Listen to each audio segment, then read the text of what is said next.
want to say is there are two comments about the benchmarks I want to make straight away.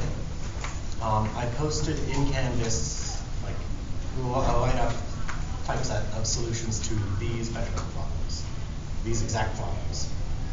So if you struggled with coming up with an approach, or like you don't follow some of the comments, or you just want to see like a separate write-up, go ahead and check that out.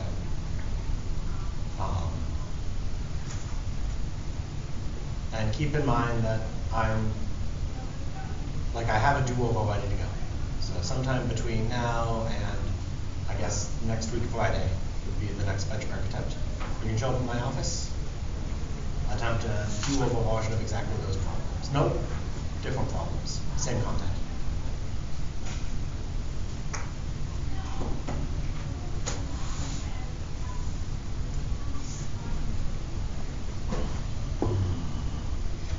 Keep in mind while you read through those that like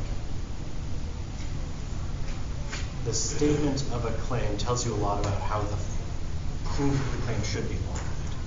If you want to prove something is true for every epsilon bigger than 0, you better start with a consider any epsilon.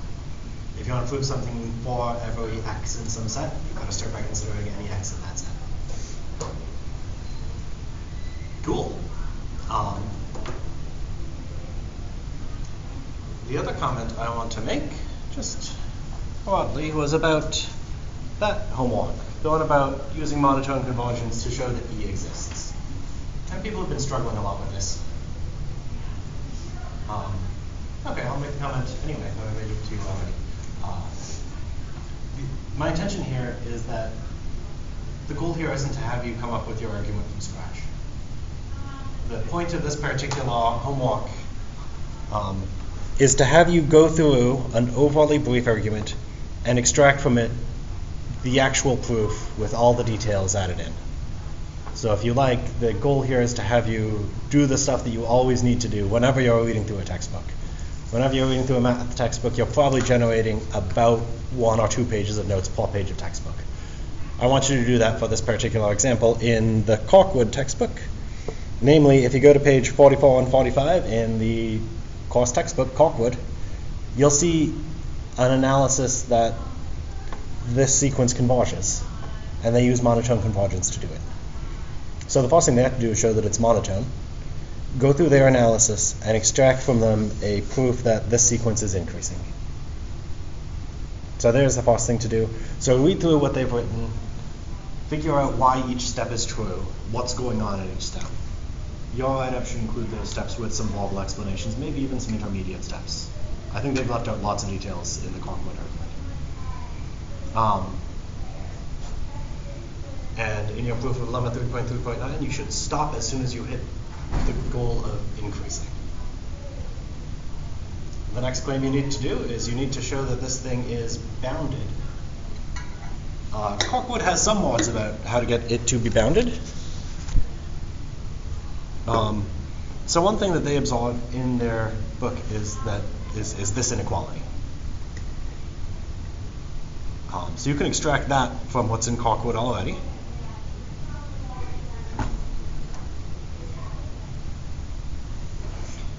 Next thing I want you to do is try to use this to get an upper bound. Since this says that a sequence is less than or equal to sequence, that's not good enough to conclude that this sequence is bounded.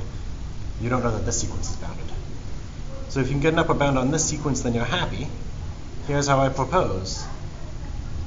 Make it simpler while making it a little bit bigger. Replace those k factorials with 2 to the k's, prove that inequality. That inequality I think is easier to do, I hope. How many people got to 3.3.11? Cool. That one go okay? Hope so, gesundheit. It's roughly just thinking about what factorial means versus exponentials, right? And once you get that inequality, that means you can compare the sums. So the proof of this claim is like a straightforward induction. If you feel good about induction, it's straightforward. Otherwise, it is still an inductive proof that you can come up with. And once you put all of that together, you should be able to get an upper bound. And maybe I'll even see how many people have recent enough memories that they remember what upper bound they got. What'd you get?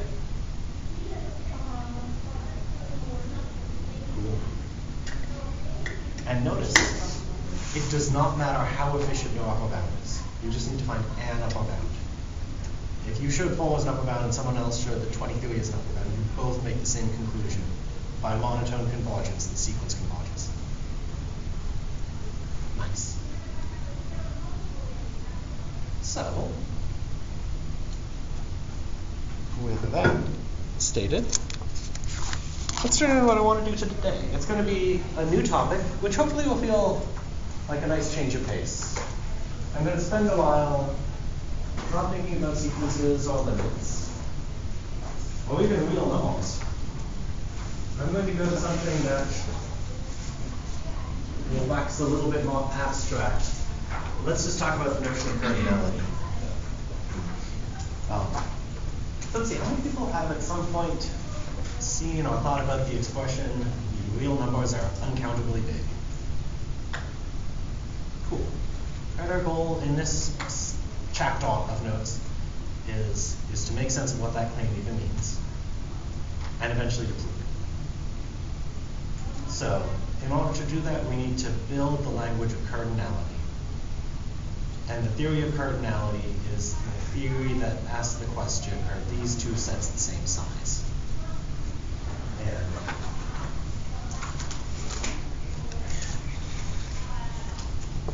well, in the case of like finite sets, that's easy enough. Those two sets, do those both have the same size?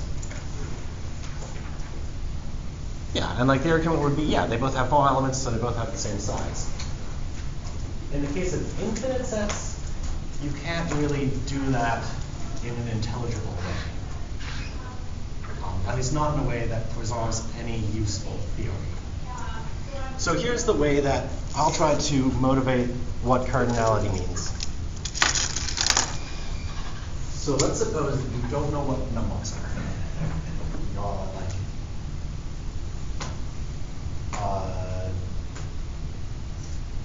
all these sheep are, you don't have any written sense of number.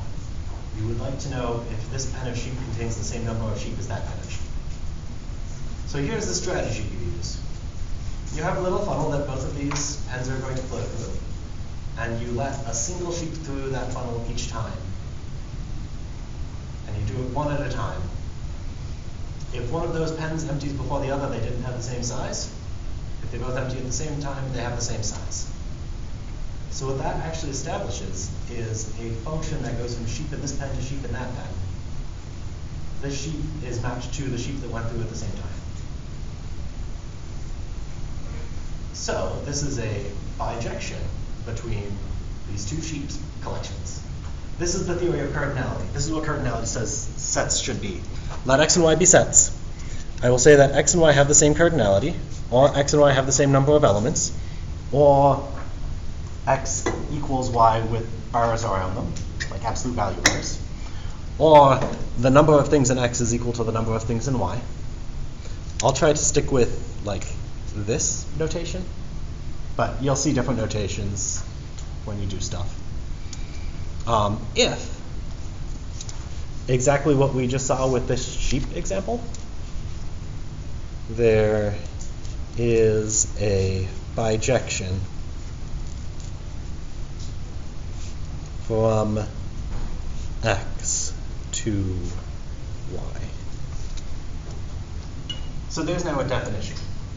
If you have two sets and you think they're the same size and you want to prove it, you need to find a function that goes from one of those sets to the other, and then you need that function to be a bijection. So let's think about the example. 1, 2, 3, 4, that set should have the same number of elements as 2, 3, 5, 7, because they both have 4 elements. In order to see if this is a sensible definition, let's use this language to prove it. So let's prove that these two sets have the same cardinality. You need to tell me a bijection from one of those sets to the other. And since they're both finite sets, we can just define these functions one at a time. So let's define a function f from 1, 2, 3, 4 to 2, 3, 5, 7, and let's let it be defined by, I'm sorry about the printer failing. I was honestly lucky I got these out at all, because right now the math department is out of total. Anyway, let's just pick where they each go. 1 goes to 2 goes to,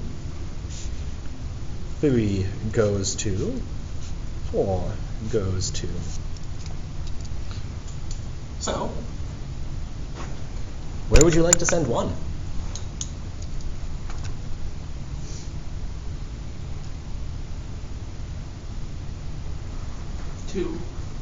Where would you like to send 2? 3. Where would you like to send 3? 5. Where would you like to send 4? 7. Nice. So, let's just very quickly check the following, just intuitively. We won't try to be formal about it. Is this function 1-to-1? So 1-to-1 says that every 2 different inputs always goes to 2 different outputs. Does that happen? Cool, so it's 1-to-1. On2 says that every output gets hit. Well, everything in the codomain is in the range. Every possible output is actually an output. Is everything in the codomain actually hit? Cool, so this is a bijection. And notice, like you gave me 1.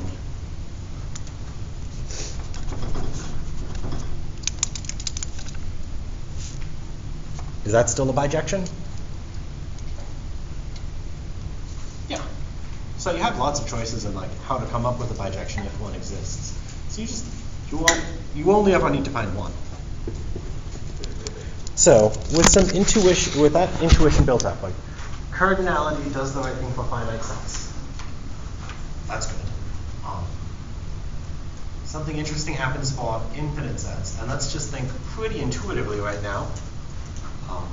Let's try to decide whether these sets should have the same cardinality. They contain the same quantity of elements. The natural numbers and the set of even natural numbers. So think on that for a bit. Maybe even talk to each other for a bit. Do you think these two should have the same size?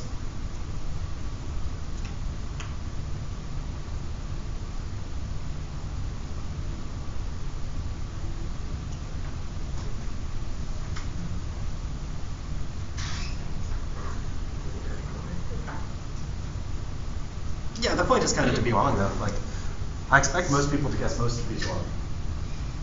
And we'll verify on the next page whatever the conclusions are to some of these. So, n and 2 times n. I'm going to say yes. I hear 2 yeses. Do I hear any no's? All right, with a total of 2 yeses and 4 abstains, the conclusion is yes, that these two do have the same size. And this one we will actually verify on the next page. And yeah, those two have the same cardinality. And maybe you can imagine that this is why, like with the sheet thing, like you could let a single natural number out of the pen at the same time as you let an even natural number out. So let 1 out of this one, 2 out of the next. 2 out of this one, 4 out of that one. 3 out of that one, 6 out of that one. You could list each natural number at the same time as you list an even natural. Cool. N and Z, set of natural numbers and the set of integers. When you list the integers at the same rate as you list the natural ones. No. I hear some normal no's.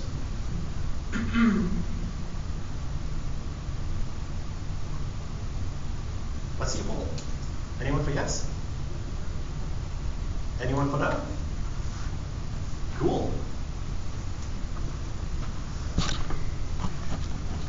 They have the same size. And that one will be verified. Completing it is listed as homework. N and n cross n. So if you list all the natural numbers on the x-axis, and then you compare that with what you get if you do x-axis and y-axis and all of the dots you fill in, do those have the same size? I hear a yes. I hear a sure. I hear a thumbs up. Do I hear any no's? Cool. In fact, the payoff is, yeah, those two do have the same size. You can list n cross n at the same pace as you list off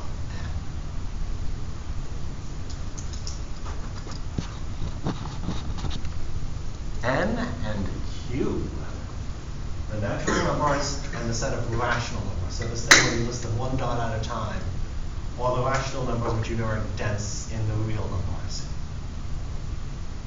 So let's think for a bit.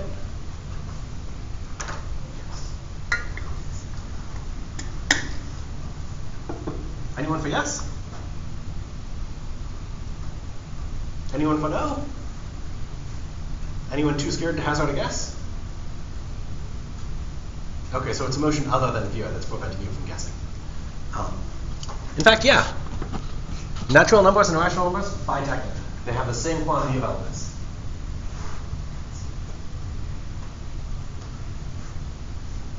And that should be proven by the end of class on Wednesday. Okay, natural numbers as compared to the real numbers. Do they have the same number of elements? Yes. No.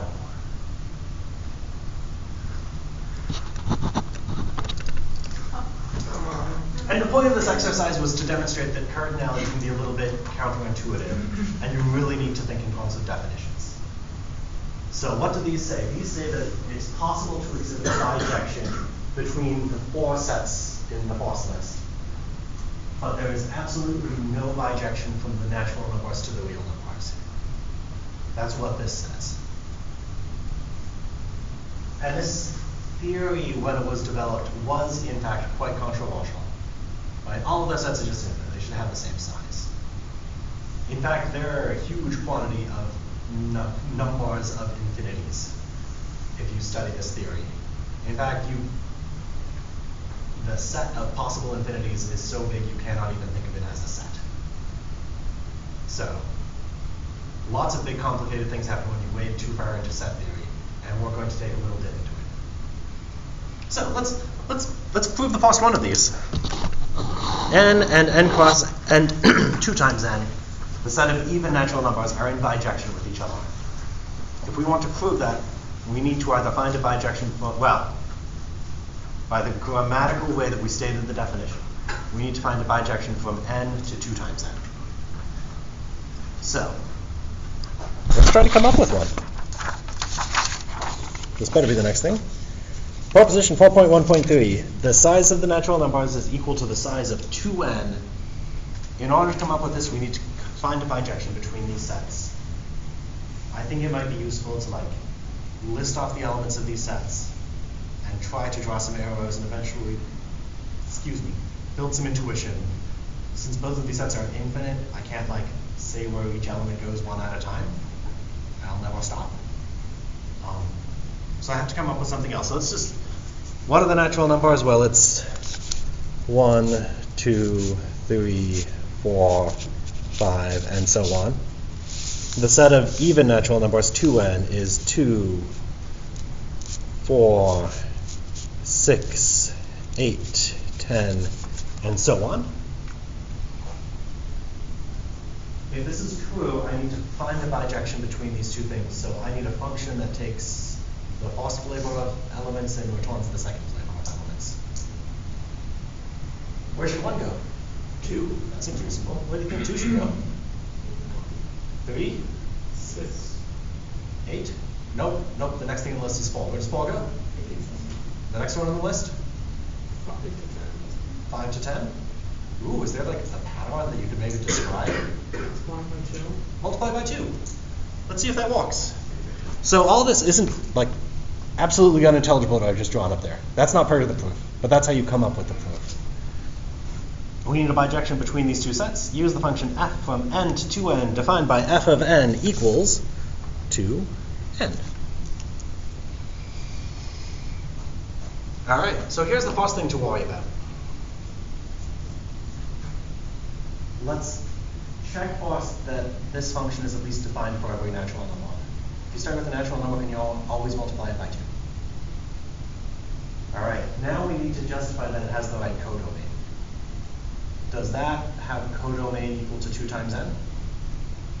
Yeah, of course it does. Let's explain why f of n is in 2n for every n. Well, for any n, f of n equals 2n is even. So it is in 2n. So this function at least has the right codomain. in a lot of proofs, you don't even like write that if it's obvious. Like this one basically was obvious, right? That it had the right codomain. But it's worth worrying at least a little bit about behind the scenes. Does this function actually map the set you want to the set you want? My handwriting was quite bad there. It is in 2n. I should stop using the non-erasable pens. All right, so this function needs to be a bijection. And there are two strategies, and we'll use both of them here. You can either check that this function is one-to-one and check that this function is onto.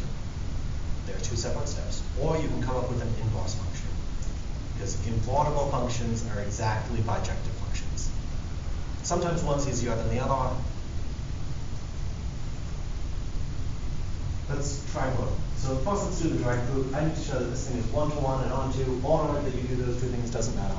Let's show that this sucker is onto. And maybe it's worth reminding ourselves of some definitions.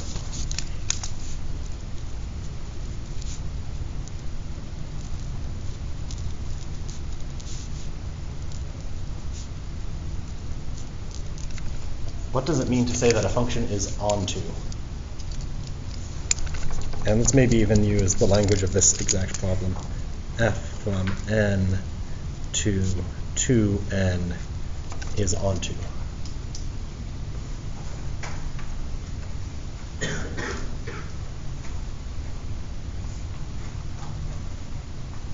Well, even just intuitively, what does it intuitively mean for a function to be onto?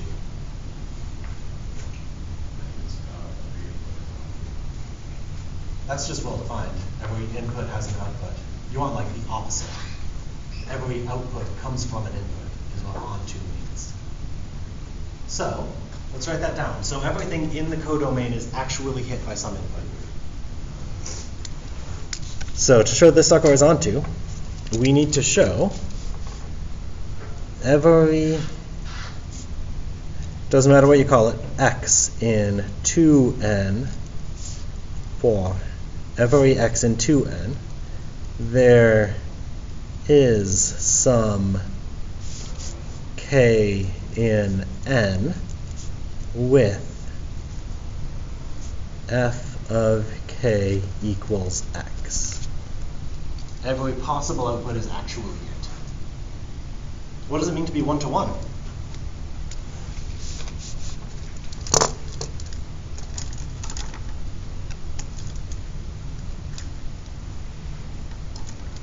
There's some unique k. Yeah, so the payoff is that this k is going to be unique. So let's unpackage that a little bit. That says that there are not two different inputs that both go to the same output. That seems too negative. So I'll phrase it this way. And apparently I rearranged my pens and wound up with only one erasable pen in this pen case. 1, 2, 1. If for all x and y in the domain, if f of x equals f of y, then x equals y. Does that agree with what you were thinking? Yeah, just there are no two different things that both go to the same thing, so if you take any two things and assume they go to the same thing, the inputs have to be the same. So let's check those two conditions for this function. All right, I'm going to rotate back to portrait. Explain why f is onto. So I need to consider every element of the codomain. You need to give me an element of the domain that goes to it. So let's scratch walk.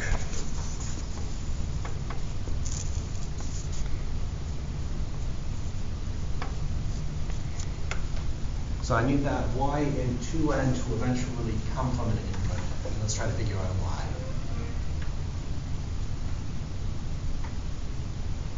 What does it mean to be in 2n?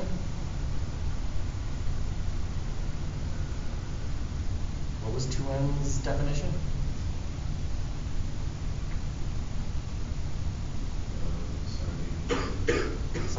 even natural numbers. So if y is in 2n, that means two things. Y is even and y is a natural number.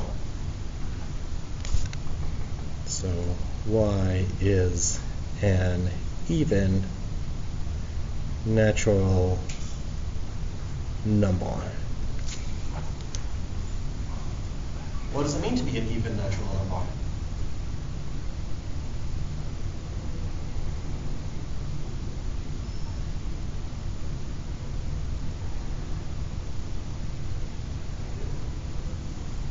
Y is 16 even. It's a multiple of 2 because it's 2 times something.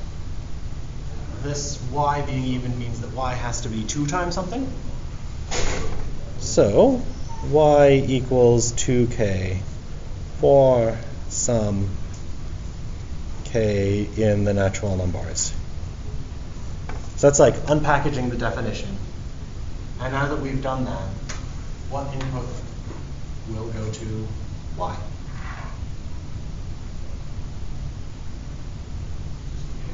Yeah, k, I think. Cool, so we have a plan. So let's consider any y in 2n. Since y is in 2n, y is even. So y equals 2k for some k in n. All right, so far so good.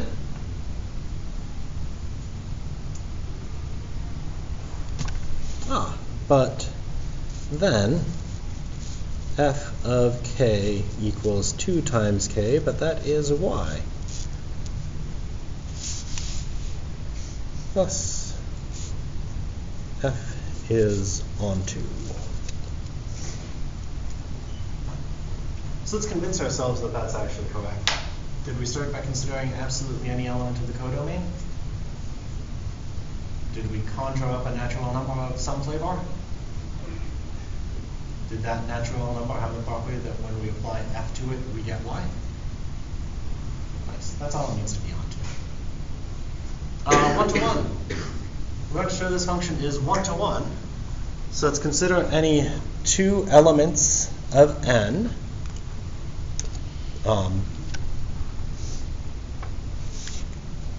No, let's do the thing that actually matches what I wrote to the side. And let's assume that f of m equals f of n, and we will show m equals n. All right, so let's proceed.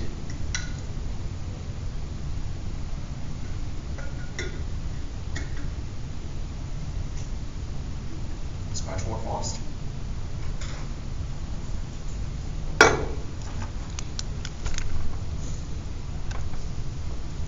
Let's assume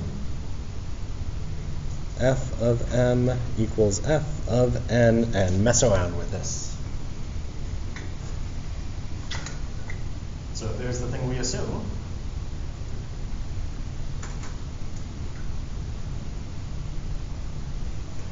What does that mean? That 2n is equal to 2n.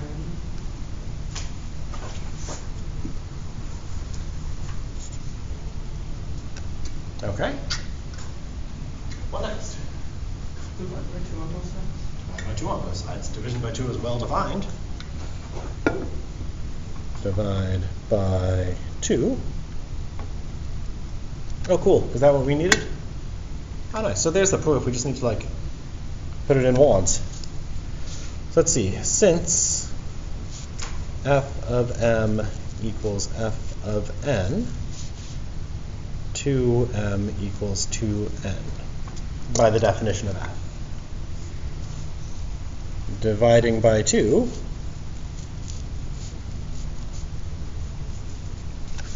m equals n.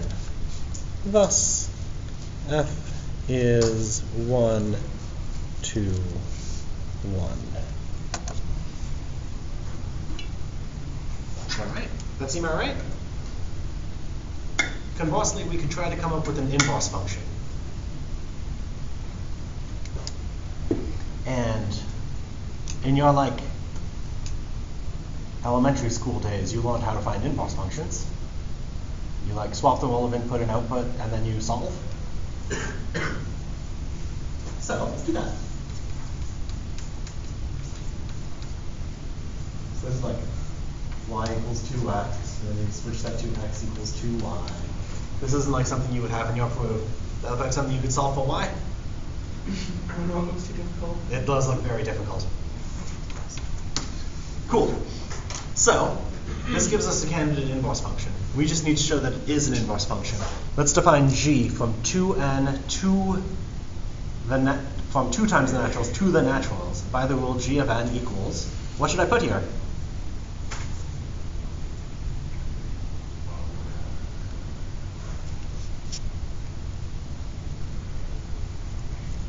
Nice.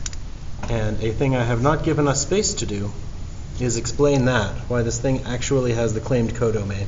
Let's just say it verbally. So I need g of m to be a natural number for every m in 2n. Why is that?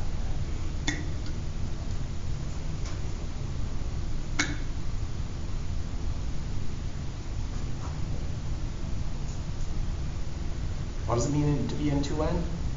It's even and natural. It's even and natural. If you divide an even number by 2, is it still a natural number? Yeah, that's all. Put that in fact, those exact words are what would make me happy. So I now need to check that f of g of m is equal to m for everything in the domain of g, and g of f of n is equal to n for everything in the domain of f. Are both of those more or less obvious? Yeah, I guess you have to check it. Let's show that g of f, that. Well, let's start by, let's consider any m in 2n, then f of g of m. I want to put more than just is equal to m. I need to have something to convince myself of this. So by just expanding the definition, what is f of g of m? 2 times m over 2. 2 times m over 2. Oh, cool. Is that equal to m? Yeah, I guess you could say by the fact that dividing by 2 undoes multiplying by 2. Maybe you would say the axiom of the multiplicative inverse. Whatever. Is almost the same thing going to go in the next set of blanks? Yeah, cool. So there's a strategy. 2 strategies. If you want to show that a function is bijective, check directly that it is onto, consider anything in the codomain, find something in the domain that hits it.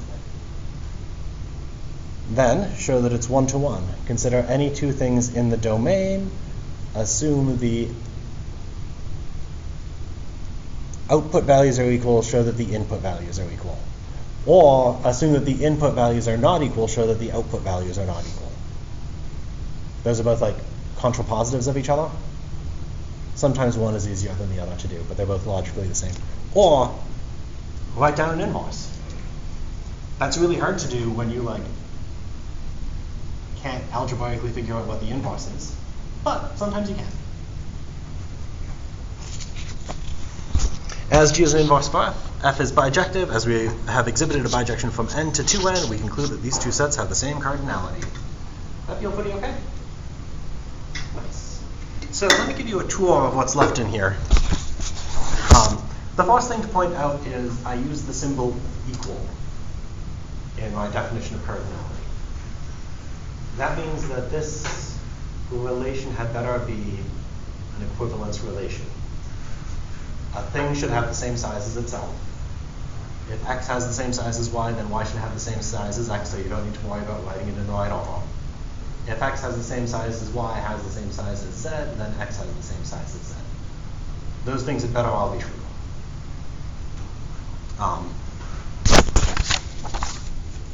We'll prove some of that. The last thing in the page is just addressing the the second of those sets that I claimed had the same size. The naturals are in bijection with z. So, let's try to talk about why these should happen. And we'll fill in some details on the next page, but let's just see if we can cook up an idea. X has the same size as x. If I give you a set, can you give me a function from that set to itself which is bijective? What function are you thinking of? F of n is equal to n. F of n equals n. And maybe I'll say x because the set is called x. And maybe you got that intuition by thinking about the naturals, but did it matter that it was the naturals? No. So I'm going to put a thing on the next space. Reflexivity. For any set x, the function f from x to x given by f of x equals x. I was just stuck using the letter x because that's what I typed already. Doesn't matter what letter you use. Is a bijection. So the size of x is equal to the size of x. Symmetry. If x is equal to y, so let's unpackage what that means. That means that there exists f from x to y, which is bijective. If you know f from x to y is a bijection, then what bijection would you want to give me from y to x? F inverse. Yeah, it's got an inverse. It surely is the case that the inverse of a bijection is a bijection.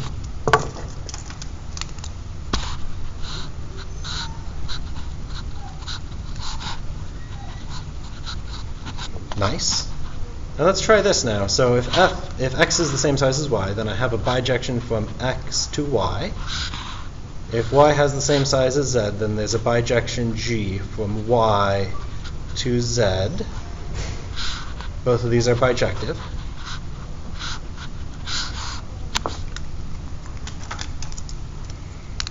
I would like a bijection from x to z. G of f of x. I think g of f of x would do.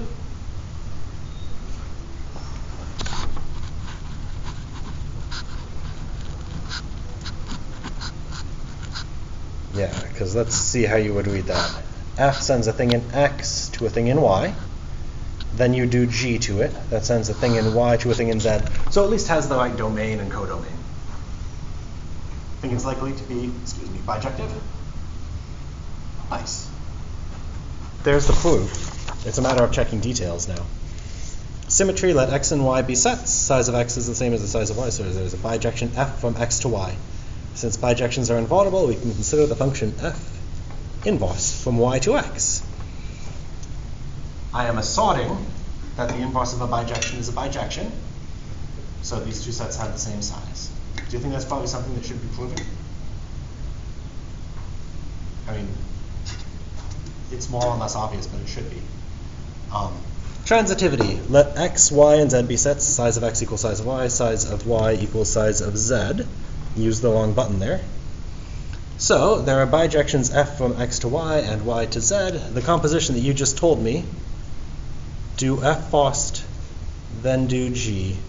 From x to z is a bijection, so these two sets have the same size. Feeling good so far? Nice.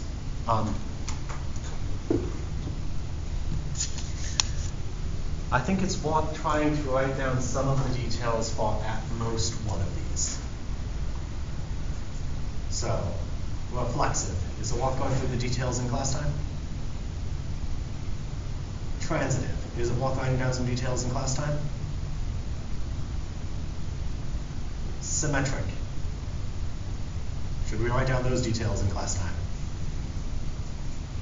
I think there was more positive response for symmetry for the last one. So let's do the last one. You can certainly fill in all these details on your own. Transitivity. So let's assume that x, y, and z are sets.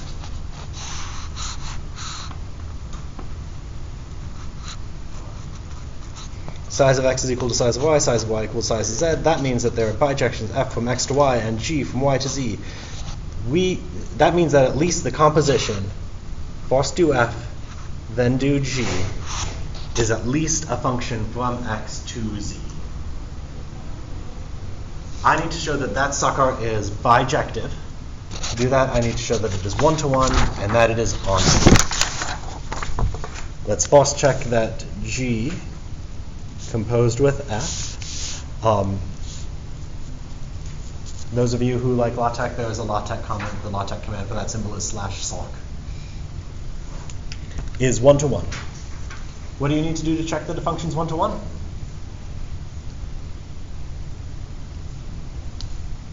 Check that each output has an input. That's onto, but we can do onto. So each possible output actually comes from an input. So let's consider any element of big Z. I'll call it little z, and in order to indicate that it's really different from my big Z, I'll use the cos of Z. If you don't like cos of Z, that's fine. Use the letter you like. So the things I know are that F and G are both onto.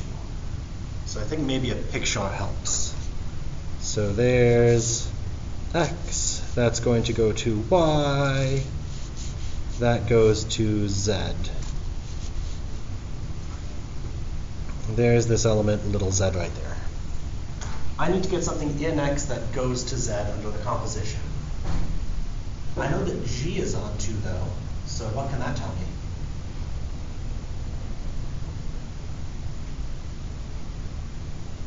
If there's some output of F such that G of that output is C.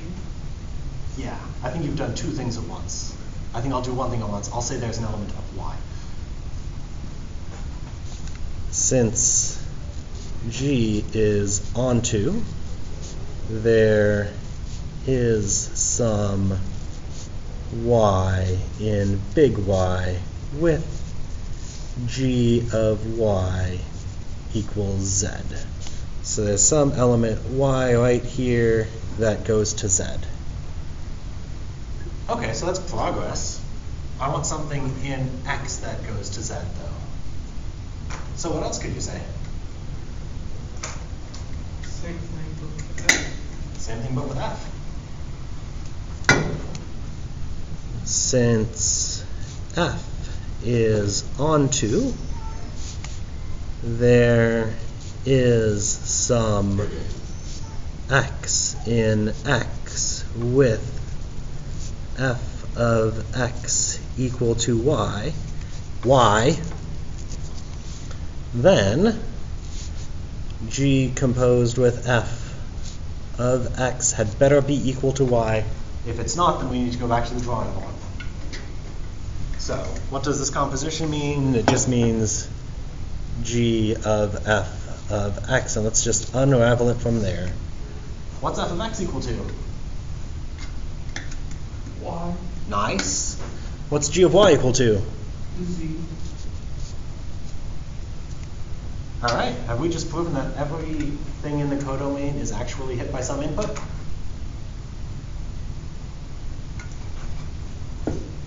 Thus, G composed with F is onto. Injectivity. What do you need to do to prove that injectivity happens? If their outputs are the same, their outputs are the same. Yeah, so I'll take two inputs, assume their output values are the same, show that those input values are the same. Fair enough? So let's let x1 and x2 be inputs, and we will assume G of F, in fact, let's just write it this way, it's the same thing, of x1 equals G of F of x2. If you don't like subscripts in your inputs, then pick different variable names. It doesn't matter what you call them. All right, my goal is x1 equals x2. And I guess we'll draw another picture over here. So there's x, there's y, there's z. I have this x1 and x2. Those go to a thing in y. And I am assuming those both go to the same place in Z. So that picture isn't part of the proof. I should not see that picture in your proof. But let's use that picture to figure out what we could do. What thing could we take advantage of?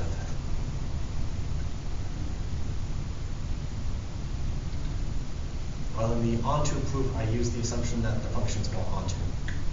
So now we use the assumption that they're one-to-one. Let's use the assumptions that they're one-to-one. Which one's one-to-one should I use first? I don't think we can use F yet. I think we could use F if we structured it differently. I know that some outputs to G are the same. So that means those two dots are actually the same dot. So since G is one-to-one, that's a bad shorthand, but like it's useful when you're doing scratch walk. So since G is one-to-one and these two output values of G are the same, the things you plugged into G had to be the same.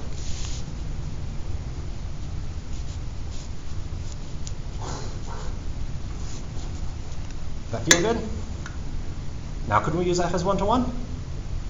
Yeah, these two things went to the same point in this picture over here. F is one-to-one, so these two dots had to be the same.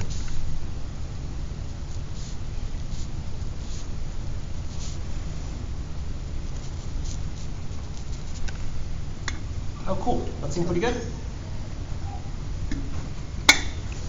Thus, G composed with F is 1, 2, 1. Neato. We feeling it?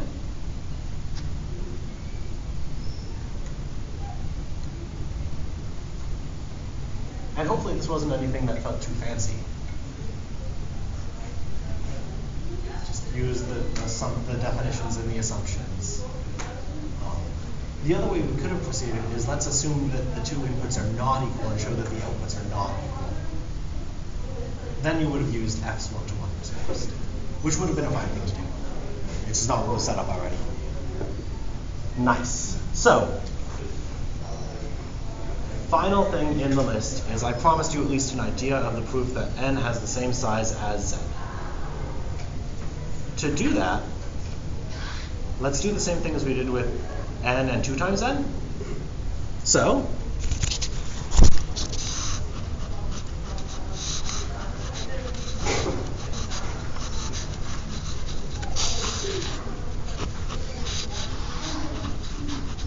nope.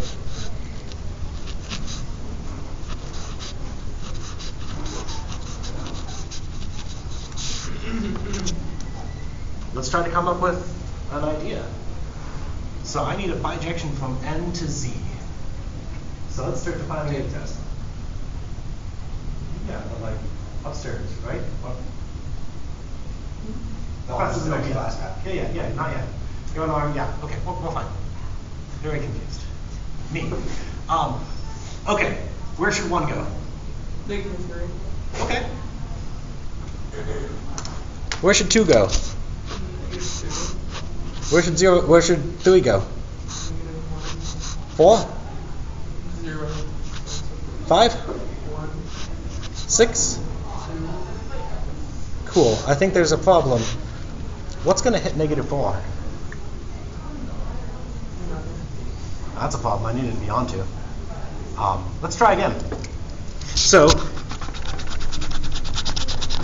when trying to come up with a bijection, sometimes you fail. That happens. It doesn't mean there isn't one, it just means that that one isn't. So let's try again.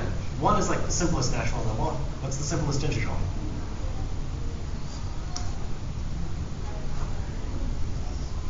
0. Let's send 1 to 0.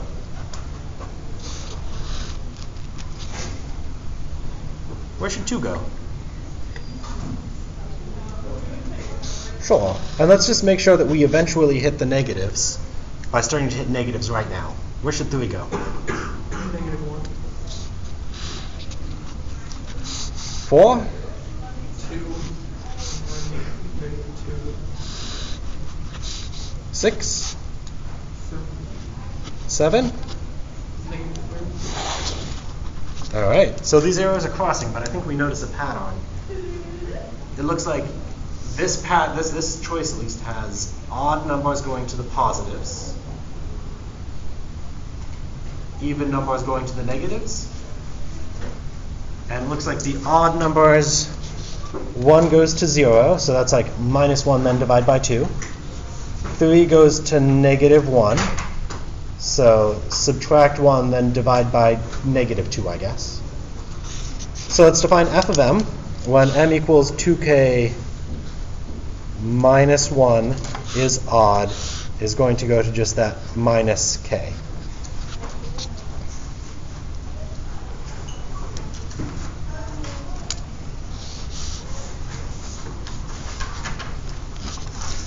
Maybe minus k plus 1.